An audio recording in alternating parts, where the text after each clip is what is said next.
Le territoire de Prévost a longtemps été reconnu pour ses pentes et ses pistes de ski. Mais qu'en était-il durant l'été?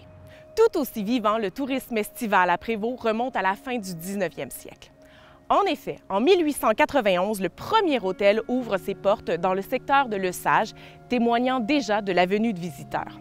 La construction du chemin de fer du Canadien Pacifique la même année et le développement du système routier au début du 20e siècle ne font que croître le nombre de vacanciers au fil des années.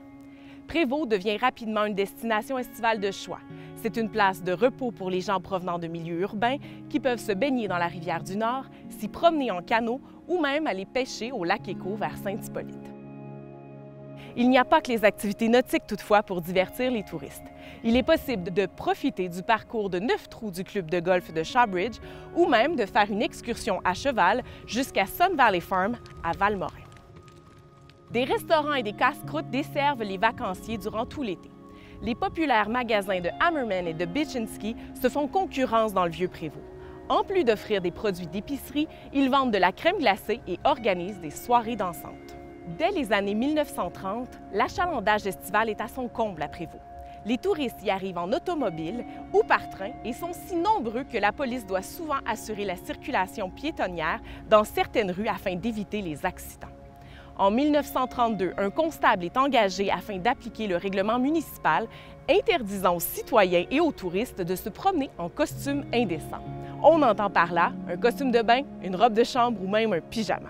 En plus des hôtels, certains citoyens offrent des chambres dans des maisons de pension ou louent des chalets à des familles. C'est le cas notamment dans le secteur du Vieux-Prévost, où en 1959, seulement 16 des 220 maisons sont habitées à l'année.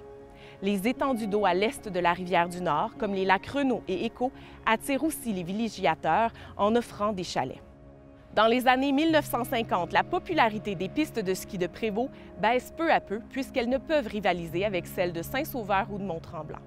Les citoyens se tournent donc vers la villégiature d'été pour assurer la viabilité de l'industrie touristique.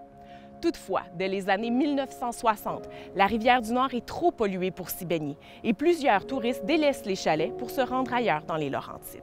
Ces bâtiments abandonnés sont peu à peu utilisés comme résidences permanentes. Depuis la fusion de 1973, le territoire de Prévost occupe une fonction principalement résidentielle. Aujourd'hui, le tourisme à Prévost en est principalement un de plein air avec le parc linéaire du Petit Train du Nord, le parc régional de la Rivière du Nord, la réserve naturelle Alfred Kelly et ses falaises, ainsi que le parc de la Coulée. Que ce soit à pied ou à vélo, le territoire de Prévost est le terrain de jeu parfait pour les amoureux de la nature.